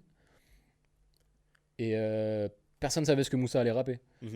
Et genre, il pose son couplet et tout, on se dit, wow, c'est incroyable et tout, machin. Et en fait, je sais pas, on était juste 5-6 comme ça, on s'enjaillait, il était 14h. Et lui, il me dit, putain, mais les gars, vous me mettez une énergie de fou et tout. Moi, quand j'ai pas l'habitude de faire des sessions studio comme ça. Okay. Et du coup, en fait, on se dit, ah ok, en fait, ça nous fait trop kiffer ce qui se passe là, mais ça les fait aussi kiffer eux, tu vois, genre, les artistes. Alors que c'est leur job. C'est leur job, c'est Prince Wally. Moi, j'écoutais Prince Wally, j'écoutais Big Buddha Cheese, j'avais 20 ans. Moi, je croyais que c'était un daron, le gars, à mon âge. Je croyais que c'était déjà un père, tu vois. Un OG. Tellement il est OG et tout. On se dit, ouais, lui, c'est un grand frère. Et du coup, le voir rapper sur la tape, je me dis, oh, la classe et tout. Et il kiffait autant que moi, en fait. Et du coup, c'est ça qui m'a fait plaisir. Ok. Puis même, tu vois, après, quand ils l'ont joué sur scène et tout, j'imagine que t'as dû voir ça. Genre, ça a dû prendre une autre dimension pour toi, tu vois. Vraiment. Et tu vois, comme tu nous l'as expliqué, la musique, ça fait un peu partie de votre ADN. Pareil, Léo, il est danseur à côté de la marque. Et du coup, toi, en plus de la musique, c'est quoi ta passion à côté des vêtements? Bah, en fait, je t'avoue, j'ai pas un truc genre qui m'anime au point de me dire, ouah, ça me fait trop vibrer, c'est ça qui. Mais j'ai plein de petites passions, tu vois. J'adore les échecs, j'adore le jardinage, j'adore Ok. En plus, le on foot. te voit sur la pochette de la walk tape en train de jardiner, Ouais, tout ça. exactement, tu vois, c'était une petite métaphore de j'arrose mon petit jardin. Et non, il y a plein de trucs. En fait, j'aime bien, comme mon taf, il est très téléphone, ordinateur, j'aime beaucoup avoir des passions qui me permettent d'utiliser mes mains ou de sortir de chez moi. Ok. Donc, en ce moment, en tout cas, c'est un peu ma résolution de me dire, bon, vas-y, je suis à 1000% dans mon taf, mais que à un certain moment de la journée. Et l'autre partie de la journée, je fais un truc que je kiffe et qui me fait m'aérer la tête, tu vois, du jogging, de l'escalade, du foot, des échecs, Ok. tranquille. Mais Ouais. sinon, passion, un peu tout, quoi. Ok, DJ, j'aime bien. J'aime trop ces petits trucs, tu vois, ces petites passions que tu as à côté de ce qui occupe la majorité de ton temps. Tu vois, par exemple, moi, je kiffe les senteurs, tu vois, tout ce qui est bougie, tout ça. Ouais. Et c'est pas des grosses passions de là en faire mon job, mais j'aime trop ces petits trucs-là, tu vois. Ouais, mais c'est trop intéressant. Mais à mon avis, il faut que chaque être humain il soit capable d'avoir 4-5 trucs. Il sait, vas-y, s'il se fait chier ou s'il a un petit coup de mou, il peut se réfugier là-dedans et c'est cool. Ceux qui ont la chance d'avoir un truc qui les surpassionne, Ouais, qui les genre anime qui les vraiment. anime en mode si je rappe pas là demain, je meurs. Mhm. Voilà, c'est qui tout double, tu vois, mais c'est trop kiffant de se dire tu vis pour ça. Et moi, j'ai pas ce truc-là. J'aime trop ma marque, j'aime trop ma société et tout, mais j'aime bien. Oui, voilà, bah, plein de petits trucs différents, tu vois. Je pense qu'il faut que chaque être humain puisse. Et puis, c'est des trucs qui te tombent dessus au pif, Mhm. à un moment donné dans ta vie. Je me suis pas passionné du jardinage quand j'étais petit, tu vois. Pourtant, Ouais. ma grand-mère et ma daronne jardinaient, donc j'ai vu ça, j'avais ça sous les yeux. Ça me passionnait pas plus que ça. Ok, je À un vois. moment donné, genre, je me suis cassé la jambe au foot et tout, j'étais bloqué chez moi, j'ai commencé à regarder comment faire des terrariums, des trucs, et ça m'a fait trop kiffer, vas-y. Ok. Donc, tu vois, c'est le hasard, et au final, c'est un truc un peu random, mais ça fait du bien, tu vois. En tout cas, de nos jours, où on a beaucoup les yeux rivés sur nos téléphones, c'est cool d'avoir une passion qui t'amène dehors. Mhm. Je fais beaucoup de rando aussi, ça c'est trop cool. Une passion qui te fait utiliser tes mains, ça c'est très méditatif, de faire, je sais pas moi, de la poterie, peu importe. Bref, voilà, petit instant philo. Euh, j'ai commencé Walk in Paris, et j'avais un taf à côté. Ok. Et, Un side hustle, comme dirait Magonifa. voilà. Et en fait, je faisais les deux. Et du coup, je faisais à moitié Walk in Paris. Et le taf que je faisais, je kiffais pas du tout. Ok. Et, C'était quoi? Alors, en vrai de vrai, quand j'ai commencé la marque, je faisais livreur de pizza, je finissais les études et tout. Ok. Ça, c'était cool, il n'y a pas de problème. Et à un moment donné, je me suis dit, vas-y, tu sais quoi, est-ce que j'ai vraiment envie d'une marque de t-shirt? Je sais pas. Hein. Je vais reprendre les études, j'ai fait un BTS et j'étais en alternance. Et staff, c'était. J'étais dans un bureau, je faisais community manager un peu pour des startups. Mhm. Ça paraissait cool comme ça. Mais bref, l'équipe était nulle. Je pouvais rien faire, tu vois, créativement parlant. J'étais bridé, c'était à l'autre bout de Paris. On me laissait pas me développer. Moi, j'aime bien, tu vois, donner mon avis et dire ce que j'ai envie un peu, tu vois. En tout cas, donner ma vision. Et là, on me disait, fais ci, fais ça. Alors que j'étais dans les startups, tu vois, c'est quand même censé être tenu par des jeunes qui sont là pour innover, créer et tout. Et bref, ça m'a saoulé. Je me suis dit, ouais, tu sais quoi, je m'arrête. Je me mets au chômage et puis je vais me mettre à 100% sur Walk. Si ça marche, si je peux me payer dans un an, tant mieux. Sinon, tant pis, moi j'aurais essayé à 100%, tu vois. Ok, je capte. Et du coup, ce travail-là, tu avais Walk en parallèle. C'était pas trop chronophage pour toi en termes de temps? Même tu pouvais pas t'investir autant que tu voulais sur ta marque? Ouais, bah déjà, je peux pas m'investir comme je voulais sur la marque. Et bah, je faisais pas grand chose d'autre, quoi, du coup. Je rentrais du taf, je pensais à la marque. Le week-end, si j'avais du temps, je faisais un shooting. Donc la marque était un peu. Elle vivotait.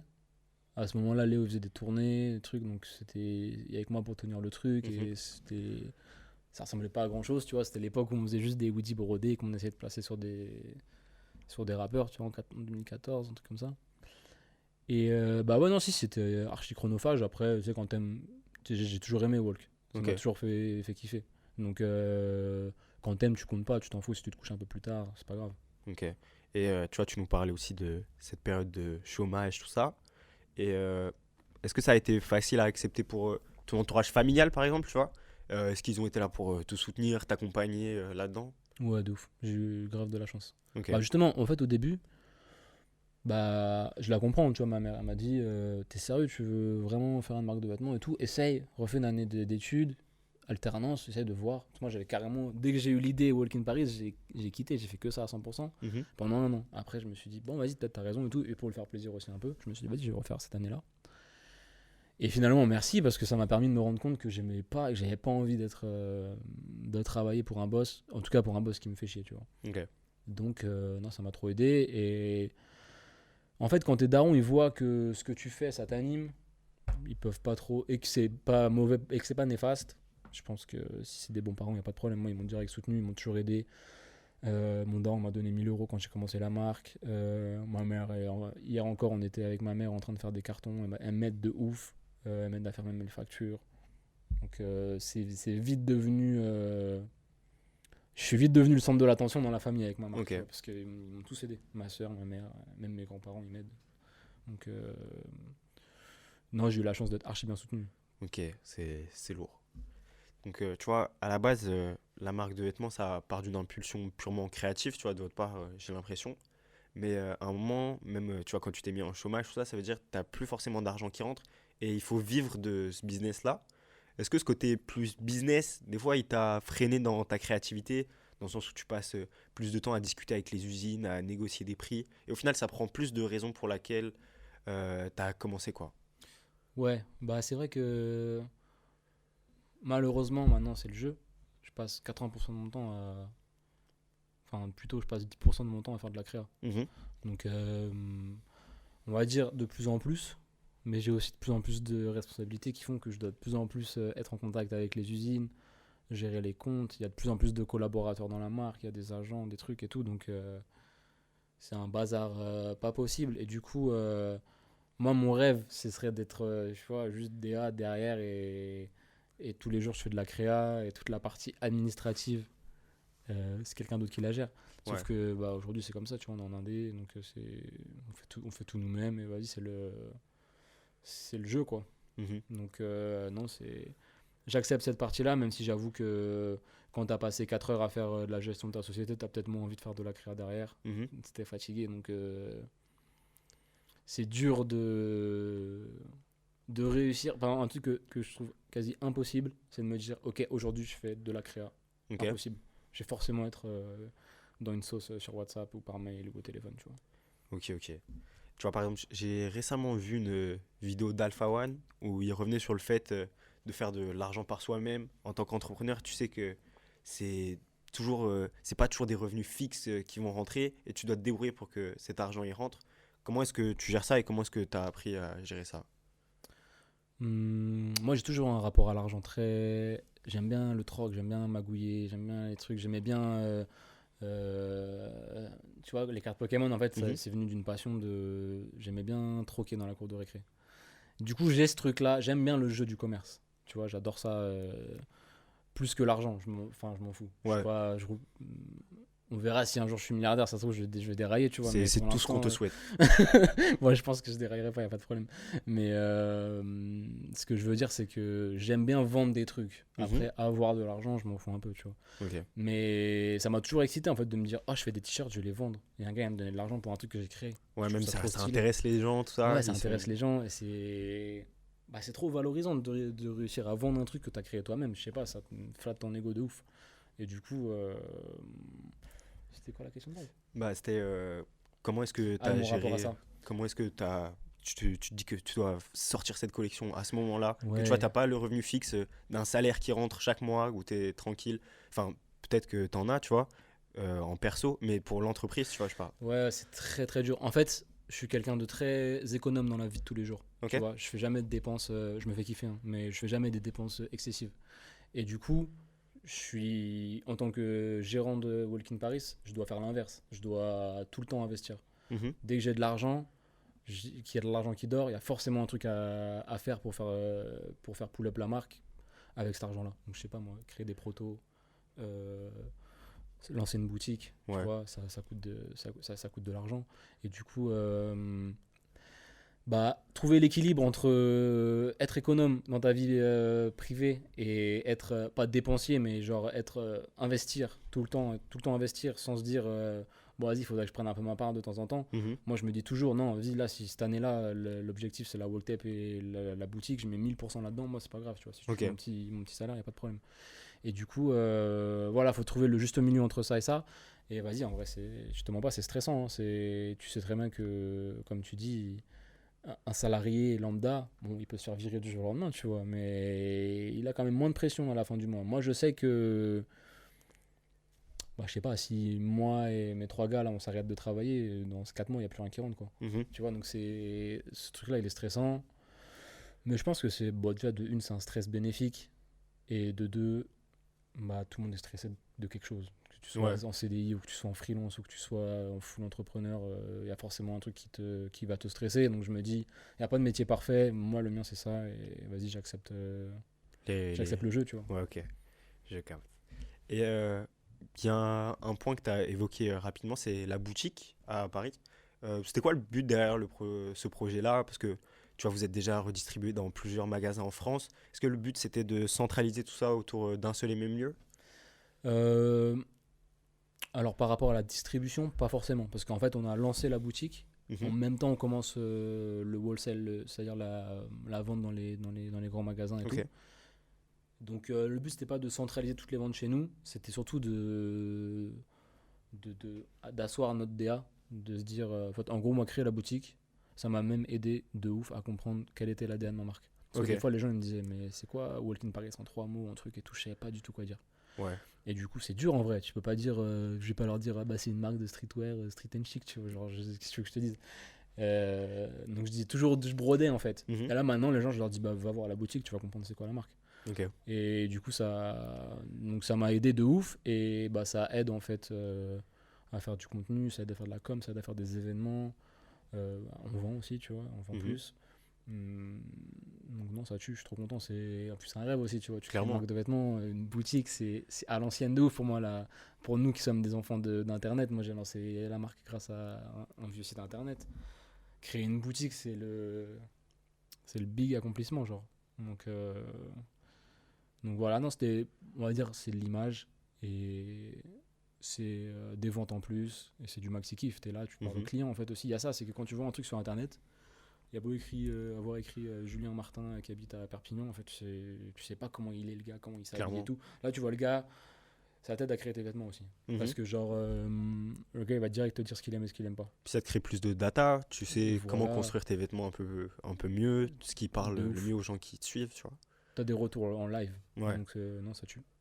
Ok. Et tu vois, il y a beaucoup de il y a beaucoup de marques françaises ou internationales qui ouvrent d'abord leur magasin dans le 3e arrondissement, par exemple. Et je sais que vous aviez vos bureaux dans le 11e. Et Ouais. là, la boutique est toujours dans le 11e. Pourquoi vous avez choisi cet emplacement-là? Est-ce que c'est symbolique pour vous? Non, mais c'est un putain de coin. Enfin, la boutique, elle est dans le 10. Et Ah oui, ouais. pour moi, c'est un coin ultra cosmopolite. T'as Château d'Eau, République, juste à côté. t'as Répu. Donc Répu, tu vois, c'est un lieu de rassemblement de tout le monde. Et aussi, non, parce que en fait, moi, j'aime bien le concept de. Un coin. C'est un coin que je kiffe dans Paris, Canal Saint-Martin et tout. Parce que tu peux traîner là-bas. Tu peux Ouais. passer ton après-midi, ta journée, y a pas de problème. Tu peux chiller. Le Marais, pour moi, c'est un coin où tu vas faire les magasins. Il y a beaucoup de monde. Quand moi j'ai envie de marcher dans Paris, de traîner un peu, je vais pas là-bas. J'y Ouais. vais si je dois aller faire des magasins ou si j'ai un truc précis à aller faire. Et du coup, non, je voulais que ce soit un coin où les gens ils passent tranquille. Sur leur parcours, il y a la boutique qui est là. Tu peux aller prendre un café à gauche, tu Même peux aller comme poser une sur le boutique de canal. quartier, quoi. Ouais. Voilà, j'aime bien ce côté populaire, même si c'est un quartier plus bobo que populaire. Mais en fait, c'est quand même un coin où il y a énormément de passages, beaucoup de touristes aussi, mais c'est pas la folie comme. Ouais. Donc, du coup, c'est un peu moins cher que dans le Marais. Donc, c'est un très bon entre-deux. Ok. Entre le Paris touristique et d'ailleurs, la meilleure boulangerie de Paris à 50 mètres de chez nous. Il y a là les touristes là-bas, du coup, ça tue. Et le Paris réel, parce que tu as plein de gens qui habitent ce quartier, qui se retrouvent dans les bars le soir. Il y a un côté populaire. Ok, je vois. Tu vois, pour ma part, j'ai toujours été quelqu'un qui rêvait beaucoup, tu vois, avec beaucoup d'idées, mais il y a un moment où il y a eu un réel tournant dans mes projets, c'est quand j'ai compris que si je mettais pas réellement en place mes idées, elles allaient rester que dans ma tête. Et avec Walk in Paris, tu vois, vous avez mené beaucoup de projets différents les uns des autres, comme la boutique, la mixtape, les festivals. Et qu'est-ce que tu conseillerais un peu à quelqu'un qui veut se lancer dans un projet, mais qui a peur de se lancer ou qui attend trop comment savoir si c'est ta passion qui te mène sur la bonne voie? Bah déjà, avec du recul, tu vois, sans faire à l'ancien, mais avec 10 ans d'entrepreneuriat, je pense qu'il n'y a aucun projet que j'ai fait que je regrette. Ok. Tu vois. Donc déjà, il y a des trucs que j'ai fait que j'ai mal fait par contre. Il y a des trucs où j'ai pas tapé au bon Mais endroit, ça au t'a bon appris, moment. quoi. Mais en fait, ça t'apprend. Et surtout, en fait, tu peux pas regretter d'avoir mal fait quelque chose. Par Mhm. contre, tu peux regretter de pas avoir fait quelque chose. Et du coup, bah, c'est bête et méchant, tu vois, mais bah, faut se lancer, quoi. Si tu veux faire un truc, faut, à mon avis, essayer. Parce que tu as toute la partie un peu gamberge, poser le bilan comptable, non, le business plan, le truc, comment on va créer le machin, le projet. Et en fait, finalement, après, quand tu fais le truc, ça ressemble plus vraiment à ça. Ouais. Donc, en fait, la partie réflexion, je vais pas dire qu'elle sert à rien, hein. Pour Ça te moi, permet de rêver, ça te permet d'invoquer le rêve. faut pas trop l'intellectualiser cette partie, Voilà, parce que sinon tu vas trop douter de toi-même. exactement. Et ça te permet de. De toute façon, quand tu lances le truc, tu vois, je sais pas, je te prends l'exemple de la boutique. Moi, j'ai jamais fait de magasin, j'ai jamais fait de mobilier, je sais même pas comment ça se passe et tout. Du coup, avant de la prendre, mais j'ai peur. Je me dis, putain, il y a cette opportunité-là, mais comment je vais faire pour que la boutique elle soit stylée, au moins aussi stylée que les autres boutiques de la rue et tout. Il y a des boutiques de ouf, faut que je me donne les moyens, quoi. Et en fait, vas-y, en faisant, bah, moi, j'aime bien ce truc d'apprendre en faisant. Ok. Et du coup, c'est ça que je conseille, tu vois, c'est de se lancer dans le truc. Là, on l'a fait avec mon pote qui est menuisier. Ok, il est menuisier, mais il savait pas comment faire de l'aménagement de magasin. Au final, ça Mhm. tue et il a appris sur le tas avec moi. En disant oui à la boutique, j'ai trouvé comment trouver le mec qui allait me faire l'électro-d'or sur la vitrine, le mec qui allait me faire la tac, quelle peinture je vais choisir. Je pense qu'avec juste des bonnes idées, un peu d'argent, un bon entourage, tu peux réussir à mener ton projet à bien sans trop de problèmes. Après, ça a l'impact que tu avais envie que ça ait ou pas, ça, tu vois, Mhm. c'est pas très grave en vrai. Du moment que tu as réussi à réaliser ton truc Et du moment que tu as essayé, en vrai. et que tu as essayé, ça tue. Moi, j'aime bien le truc d'apprendre en faisant, quoi. Mhm. Du coup, bah, le conseil, ouais, c'est pas trop réfléchir, quoi. Tu vois, des fois, il y a un schéma comme ça qui traîne sur Twitter, c'est genre euh, faire quelque chose, c'est 90% du temps à penser à le faire et Ok. genre 10% du temps à vraiment le faire. Faire, ouais. Tu vois, et du coup, en fait, si t'enlèves ces 90% là, faut pas, tu vois, faut quand même faire ton plan. Mais c'est du temps en fait où tu te poses trop de questions. Et justement, comme tu dis, tu remets trop en question ça te fait douter de ouf. Ok. Tu vois, dans chacun des projets dont j'ai parlé juste avant, tu vois, la mixtape, le festival, la boutique, on ressent toujours l'ADN Walk in Paris et vous avez su une sorte de ligne directrice. Tu vois, tu me dis qu'il n'y a aucun projet que tu regrettes. Est-ce que tu as déjà refusé un projet qui avait l'air alléchant au début, mais après tu vois que ça correspond pas à ta vision, tu vois que ça correspond pas à tes valeurs, tout ça? Ouais, bah des collabs déjà. Où on se Ok. dit, ouais, en vrai. Moi, ce que j'aime dans une collaboration entre deux marques, c'est quand le produit il prend le dessus sur le co-branding. Pas juste genre dire, ah ok, c'est cette marque, c'est trop stylé. Ouais. Faut que le produit soit. Il faut que les gens ils disent, ouais, le produit est trop stylé. Du coup, si pour moi c'est juste mettre deux noms de marques les uns à côté des autres et que je vois pas d'opportunité de faire une pièce stylée, ça m'intéresserait pas forcément, tu vois. Ou des fois aussi, c'est des stylistes qui te demandent des placements de produits sur des artistes. Tu leur dis, ouais, non, ça colle pas trop avec la DA de la marque. Quand t'as un artiste un peu plus dans notre truc, tu nous dis. Voilà. Ok. C'est quoi un peu la suite là pour Walking Paris? Tu nous as parlé d'une collection là qui arrive bientôt. Ouais, bah, petite collection classique là, la petite collection été de l'année. Une collab avec Shot cette année. Partie 2. Partie 2. Toujours des cuirs, des vestes en cuir. Let's go. Euh, Comme l'année dernière, elle était hyper intense dans les projets. Tu vois, c'était très nouveau pour nous de faire la tape, de faire le magasin, de commencer à revendre dans les galeries Lafayette, les trucs. Ça a fait un step-up énorme d'un coup. Pas forcément financier, mais tu vois, dans nos têtes, de se dire, ah putain, ouais, tout ça d'un coup et tout. Et du coup, c'était hyper épuisant. Et du coup, cette année, moi, mon mot d'ordre pour cette année, c'était consolider les bases. Ok. Donc, j'ai pas d'actu de ouf là. Pourtant, c'est les 10 ans de la marque, mais il n'y a pas d'actu de ouf. Ok. Il y aura une petite soirée, à mon avis, en juin, parce que la vraie date d'anniversaire, c'est en juin. Donc, juin-juillet, il y aura une Tough Walk. Puis voilà, sinon, non, c'est. Il y a un projet sur lequel je bosse, mais c'est un book d'archives des 10 ans de la marque. Ok. Donc il y a ça qui devrait arriver. Je dis devrait parce qu'on sait jamais, tu vois. Je Bien préfère sûr. pas trop teaser. Mais ouais, il y a ce petit truc là. Et puis voilà. Ok. Sinon, peinard, on continue à faire les choses qu'on aime bien. On continue à essayer de plus en plus intégrer les gens qui gravitent autour de nous. Ouais, même avec le Discord par exemple. Ouais, de ouf, ça, je trouve ça cool, tu vois. C'est des petits éléments comme ça. Moi, j'aurais bien aimé avoir ça. Tu vois, comme je te disais, quand moi au collège, j'aimais bien le skate, bah, je pouvais parler de ça avec 3 gars Ouais. dans ma banlieue. Et si j'avais pu parler de ça avec 100 gars et les retrouver, les trucs, ça m'aurait aidé. Donc c'est cool. Si je peux, genre, juste à un moment donné, être source d'inspi comme moi j'ai été inspiré par des plus grands quand j'étais petit, c'est cool. C'est très très lourd. Pour finir ce podcast, je voulais qu'on finisse sur des recommandations, que ce soit musique, lecture, film ou autre. Lecture, moi je suis Jack London à fond de fond. C'est Cro-Blanc, ça c'est le plus connu parce qu'elle est sortie en film. L'appel de la forêt, Martin Eden, Nekfeu et la Finson.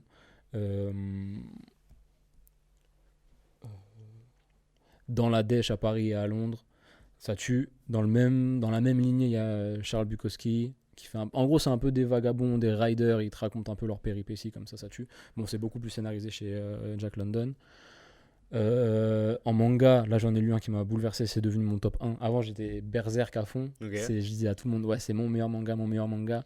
Et là, sur un manga plus court et un peu alternatif qui s'appelle 21 Century Boys, j'ai pris une claque de ouf. C'est un peu post-apocalyptique, un peu enquête, les persos ils sont ouf. Et ce même auteur, je sais plus comment il s'appelle, ce mangaka, il a fait Monster, donc là je suis dans Monster, c'est lourd aussi. Donc voilà, manga, je dirais 21 Century Boy, qui est une petite série facile à lire si tu veux partir dans une grande aventure berserk. Et livre, ouais, non, c'est mes 2 auteurs préférés. Romain Gary aussi, La vie devant soi. Et film, je suis pas calé de ouf, hein, je t'avoue. Ouais, de même. J'en regarde pas beaucoup. Mais sinon, les films qui m'ont marqué grave, c'est les Wes Anderson, particulièrement Moonrise Kingdom, parce qu'ils sont trop mignons là, les gars. La petite histoire d'amour entre 2 scouts, elle est ouf. Et vas-y, l'esthétique, elle est trop belle. La vie aquatique aussi. Mommy de Xavier Dolan, ça m'a bouleversé. Ouais, c'est bien déjà. Ok. Moi, pour ma part, je vous conseille le projet Neva de Selman Faris. Donc à la base, c'est un producteur qui a bossé avec Nekfeu, Alpha One, Infinite, même Stromae là dernièrement. Ok. Et l'année dernière, il a sorti son projet solo où il chante en turc et où il produit dessus. Et sincèrement, ça faisait longtemps que j'avais pas retrouvé ce niveau d'excellence dans la production et dans la musicalité. Donc foncez dessus, vous serez pas déçus. À 100%, je vous le garantis, les amis. Merci à tous de nous avoir écoutés. Merci Gary d'avoir accepté notre invitation. C'est un plaisir, t'es le bienvenu, tu reviens quand tu veux. Bah, merci à toi, mec, c'était cool. Merci Luna à la technique. On se retrouve très bientôt. One love.